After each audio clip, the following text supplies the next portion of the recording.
Okay guys, Assalamualaikum. Just update lah berkenaan dengan PGU and kita cari direction kan. So follow by this, daripada apa data-data yang kita ada ni kan. Direction dia, asalnya direction dia naik, lepas tu direction dia turun. And then bila dia turun, lepas tu aku kata okay, dia nak tukar direction. Ingat tak aku cakap hari Isnin tak silap aku ada share.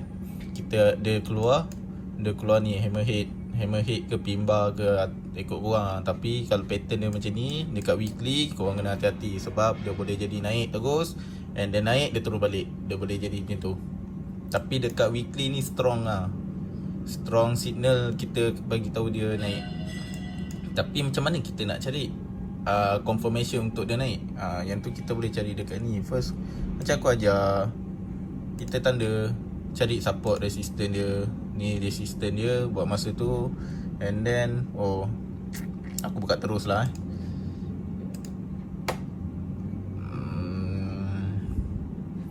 korang boleh marking ni. Sekejap, aku takut pening lah. Kalau tanda ni, dan kita buka kat 1 jam dulu, tengok. And then nampak ni dia dah buat breakout, dia retest tak lepas, dia naik kan. And then kau boleh tengok dekat 4 jam. Nampak ni, kat sini confirmation. Hari tu aku ada masuk satu kat sini, and then aku lost. Dia langgar stop loss aku, and dia ambil balik buy order aku kat sini. Kenapa aku kata dia strong naik? Sebab first confirmation dekat kita punya ni, dekat kita punya diagonal ni, dia dah bagi signal, dia dah breakout. Tu first. Second is dia dah keluar support. Dia dah keluar supply zone. Supply lah dekat atas kan. Masa dekat sini supply. Sekarang dia jadi demand zone dia. Dia keluar supply zone, dia buat breakout, and then lepas breakout pasti ada retracement. Pasti ada retest. Ni lah retest dia. And sometimes tu tak semestinya dia buat retest dia terus naik. Tak semestinya dia buat retest dulu baru dia naik. Kadang-kadang tu dia boleh terus naik, and then lama baru dia retest. Okay, ni kau boleh nampak something sebenarnya. Okay, nanti aku explain Dia turun, dia terus naik. So sini confirmation kita. And then dia tak breakout trendline ni kan, dia tak dapat breakout. Trendline ni daripada diagonal kita, so dia tak dapat breakout, terus naik. And then aku target dekat sini sebab kat sini ada satu support dia. Masa dia dekat atas ni ada satu support, and dia duduk dalam kawasan demand zone. Masa yang dekat sini dia jadi demand lah. Kalau kat sini dia jadi supply. Dia dah breakout, dia masuk demand zone dia balik, dia retest, lepas tu dia naik. And then dekat sini kita nak decide apa? Kat sini jangan decide apa-apa lagi. Korang relax dulu. Jangan decide apa-apa lagi. Sebab apa?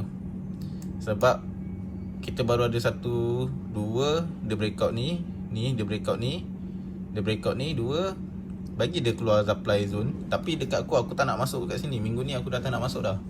Aku akan masuk next week. Aku nak tengok dekat sini, dekat supply zone dia ni. Mana aku dapat supply zone ni? Ni daripada sini.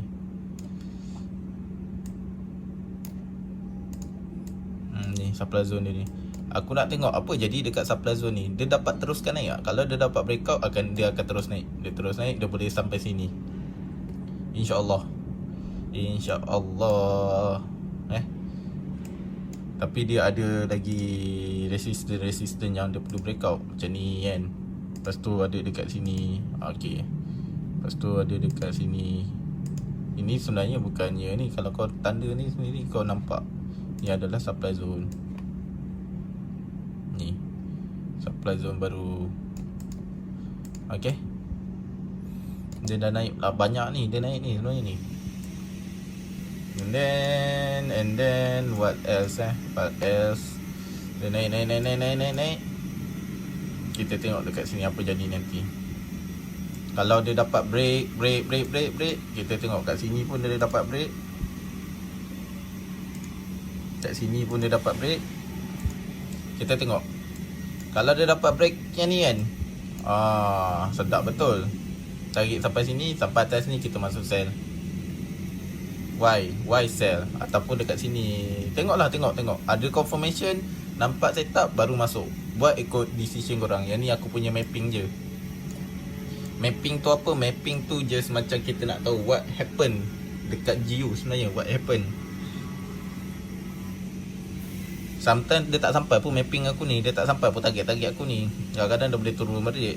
Tapi itu semua kita tunggu. Kita tengok nampak. Kau nampak kalau yang dah tertinggal and banyak loss kan, aku sarankan jangan masuk market dulu. Sebab bila kau banyak loss, jangan tipu lah. Kau mesti masuk dengan emosi. Kau mesti nak kejar balik market. Bila ada perangai kejar market ni yang tak bagus, kau akan lagi senang loss. Bukan kau tak boleh buat profit, boleh buat profit. Tapi on the same time, kau boleh jadi banyak loss. Relax je. Nak main dengan market ni, dia tak boleh emosi. Dia kena relax, kena chill out. Kau kena tenang. Baru kau nampak kau boleh buat decision yang betul. Itu nasihat aku lah. So kalau kau tanya aku personally, aku dah tak masuk dah this week. Aku akan masuk next week. Aku nak tengok dekat sini apa jadi. Dapat break tak dapat. Kalau tak dapat break, ya kau masuk je. Tak sarankan lah masuk sell banyak-banyak. Aku tak sarankan lah masuk sell banyak-banyak. Tapi kalau aku personally, aku akan masuk satu lot besar dekat atas sekali. Aku akan satu masuk lot tak besar lah, 0.05 mesin je, tak besar lah. Lot paling besar aku pun 0.05. And kalau korang tahu, aku ni sangat jaga aku. Kenapa aku 0.05 je? Sebab aku suka cari pair lain. And then on the same time, aku takut aku tak boleh nak tanggung floating. Aku tak nak rugi. Bukan tak nak tanggung floating, aku tak nak rugi. Aku lebih willing lose sikit daripada profit banyak, lose banyak. Aku tak suka macam tu. Biar aku, sebab itu aku mencari consistency in profit. Memang lot tu berbeza, tapi macam mana nak cakap dia, kau kalau masuk lot kecil kan, kau lebih tenang, kau tak beremosi. Sikit-sikit nak tengok chat, apa jadi ni, tutup lah. And banyak yang dorang langgar BE aku. Banyak kat goal kurang ajar sikit. Dia main naik turun langgar BE, naik turun langgar BE. Lepas tu terjun. Kurang ajar goal, tak apalah. Aku pun bukan kata baru dekat goal. Aku pun aku pernah lost dekat goal and aku nak balas dendam. Aku nak baca betul-betul. Sebab kalau kau dapat pegang goal kan, insya-Allah pair lain semua kau boleh pegang. Sebab goal antara tempat yang sangat agresif. Ada lagi stok benda-benda lain, ada lagi benda-benda lain yang agresif juga. Tapi kalau kau dapat train diri kau dekat goal, insya-Allah pair lain kau tengok senang je. Sebab tu aku tengok pair lain, bukan kata senang lah, aku boleh cari setup kan, aku boleh buat keputusan sendiri lah. Tu yang aku cakap dekat sini. Tak payah masuk lagi. Kita relax je, chill out. Jangan stress. Banyak yang dah lost kan. Tak tahulah korang dengar cakap Syukri tu ke apa. Syukur sorry. Wah, sorry guys, tadi ada stand jatuh pula. Okay. Relax. Aku punya saranan, relax and banyak loss, relax. Jangan stress. Seriously, jangan stress. Kau just relax. Kau tengok mapping aku ni kan, kau tengok day by day. Tengok je, jangan masuk. Tengok dulu day by day, and then next week kau buat keputusan. Itu cara baca mapping yang sebenar. Bukannya tengok tu masuk, bukan. Kau tengok, kau cari and tengok. Kalau macam ni kan, ni banyak ni problem dia. Bagi dia jalan kan, kau masuk tak. Kat sini aku target, kat sini aku nak sell. Aku punya personally aku target kat sini aku nak sell 0.05. And then kalau dia tak break, aku nampak dia tak break, baru aku masuk sell. Bukannya dia sampai sini aku terus sell. Bukan, aku tengok dia tak break, baru aku masuk sell. Itu pun aku mencari setup. Bukannya aku tengok terus masuk. Faham? Mencari setup, cari setup sell. And kenapa aku decide nak masuk sell kat sini? Ada kemungkinan dia nak turun, and ada kemungkinan dia boleh break naik. So dalam masa dia turun tu, aku akan set BE aku. Bila dia naik balik, aku tak rugi.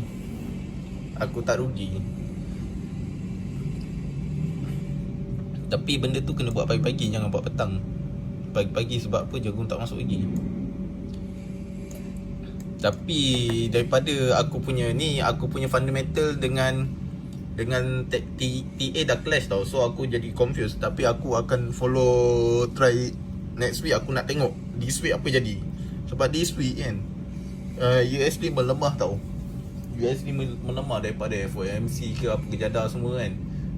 Bukan this week actually. Daripada last dia keluar FOMC yang dia terkejut di sini kan. Dia terkejut banyak ni kan daripada FOMC ni.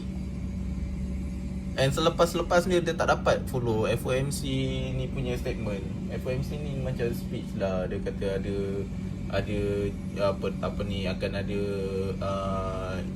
investor datang. So ramai nak beli kan. Ramai nak beli prepare US. And on the same time GBP dia ada masalah inflasi. Duit. That's why dia turun. And then sekarang ni dia dapat counter balik. And banyak ini fundamental. Ni cara kita nak buat fundamental. Fundamental bukannya daripada ekonomi je sendiri. Economic news yang MyFS book tu. Kalau kau tengok kan dekat UK kan, dekat England, Great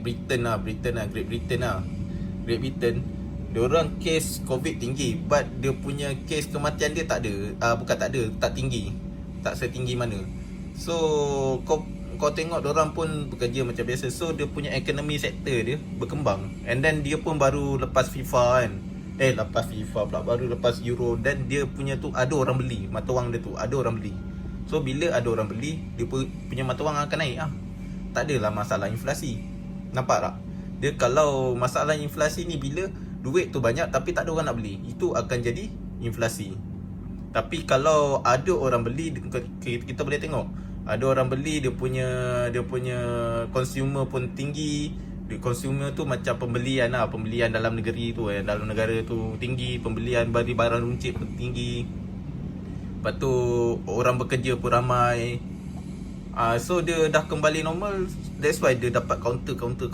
Then that's why kita nampak kenapa dia naik tiba-tiba. Kenapa dia naik sebenarnya dekat sini, kenapa dia naik. Sebab kat sini sebenarnya masa tu baru Euro kan. Euro dia turun. Lepas tu ramai ada buat pertukaran mata wang. Apa tu semua. So itulah, dia bukannya itu saja, dia banyak efek banyak sektor lain yang bagi perkembangan mata wang dia ni lah. And benda tu dekat aku, kalau kau nak kaji boleh, tak salah. Tapi kalau kau kena ni dulu, kena sharpkan lagi kau punya technical analysis. Dah sharp, dah cantik, barulah kau boleh belajar fundamental. Sebab nanti akan ada confusing. Takut nanti korang confuse. Ni nak masuk sell ke nak masuk buy. Macam aku dah confuse. Dekat aku punya fundamental kata GBP akan naik, teruskan naik sampai the break ni. Tapi dekat technical aku nampak banyak ni pro-block ni boleh ke naik. Sebab tu dia dah jadi clash. Bila dia jadi clash, aku tunggu lah dekat satu point ni.